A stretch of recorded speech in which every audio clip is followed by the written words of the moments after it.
obviously, about a lot of awkward things that are going on right now. I'm wondering what it's like for you. Has it gotten easier to kind of gather yourself and focus when you're getting ready to play a basketball game when there's a lot of sort of things in the world that are, I mean, it seems like we've been in this situation in various ways for, many times over the past year. Does it get easier for you? I'm not sure exactly what LeBron was referring to.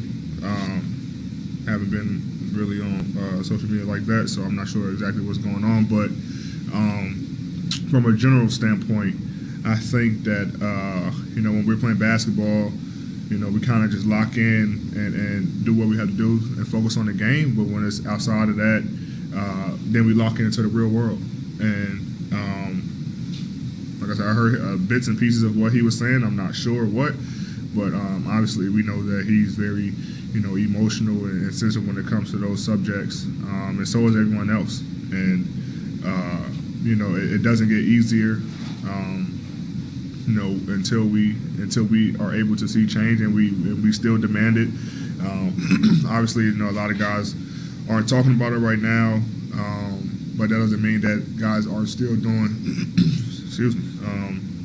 everything that they're supposed to be doing to change the culture. So, like I said, I'm not up to date on the news that you guys was talking to him about or what he was referring to, but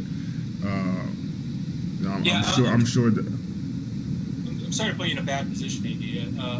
We were talking a lot with LeBron and Wes, for example, about the Jacob Blake news today that Kenosha County DA announced that there was going to be no charges filed against the officer who shot Jacob Blake. So that's what we're talking about. Well, from that standpoint, obviously, it sucks. We, as a community, try to, support the family and do everything we can to, get justice for him. And, for that to happen, it sucks for us. It feels like we let the family down. And us, West being from, Wisconsin, obviously it's his back home.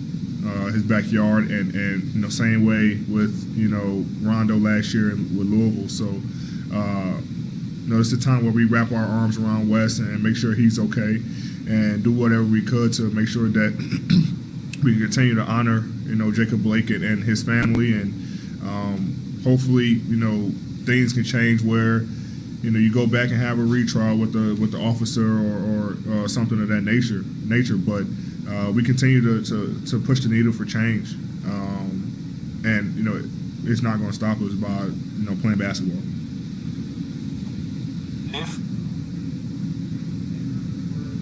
Manny, first of all, the pocket pass, you dunked it tonight. You didn't go to the floater, so. I had a couple of those days. Man, Trey is actually counting them out in the game. When you start approaching a fourth quarter of a 1-point game, when you and LeBron are on the team, how do you go about whose turn? I don't know, maybe that's not the right term to use, I know what you mean. Yep. Who's going to kind of take the thrust of the offense there? We just kind of go into our pick and rolls. If you go to our mid and sideline pick and rolls, and he's a great reader, and he makes the plays. If he got two guys on him, he makes a pocket pass or the skip pass. If he had just a big, he usually go and finish, or bring it back out and have the isolation basketball. So he's a great guy who knows how to read defenses very well, and it's our job to close the game late in the fourth quarter on both ends of the floor, not just on the offensive end. So we did a good job of that tonight. Oh, Anthony, how much stronger do you feel like your late game chemistry with LeBron is, even from last regular season when you guys were, it was pretty good then too, but you guys are still kind of learning each other? Does it feel a little more reliable that even if you're having a game like tonight that you guys really couldn't collectively get it going, that there will be the ability, I hate to use the term flip a switch, but find it at the right moment? Yeah, when you got playmakers and scorers on the floor, it's very easy for us. We don't really like to use the term, like you said, flip the switch. You know, we want our switch to be on at all times. You know, but you know, it's good to have, like I said, guys who can make plays for us, especially late game, on both ends of the floor. And you know, it starts with me and LJ, and he, like I said, his ability to pass the ball and read defenses is unreal. You know, his IQ is very high, and you know, we usually have the ball in his hands, and you know, me and Dennis usually go mid game with our pick and roll, and late game is usually me and LJ, and we just make plays from there. But you know, even when we don't got it, you know, we know that late game is what we're going to go to. You know, the ball in, you know, his hands or my hands, and we're going to live with that. You know, whether we make shots or miss shots, we're going to live with us making the plays for ourselves or others. Last question, Leonardo. Eddie, another great game performance by LeBron. As a teammate, does it still surprise you, or is it normal to see you this type of performance? From him? Yeah. Yeah, it's not surprising at all. I mean, he's been doing this for now 18 years. It's crazy to see that he's doing it in his 18th year, but the numbers that he's putting up is not surprising. He's been doing it, and it's just a testament to the type of player he is. He puts in the work. You know, practice, shoot around, pregame. You know, he's constantly working on his body, getting his body right to go out there and put up those type of numbers.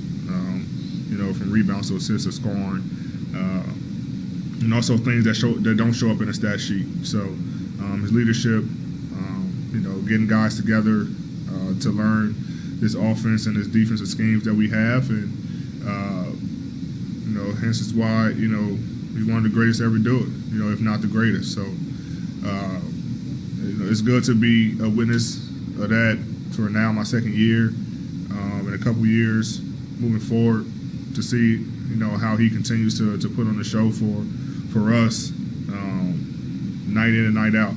It surprises no one on this team. He's been doing this for a long time, and it just seems like it's getting easier for him.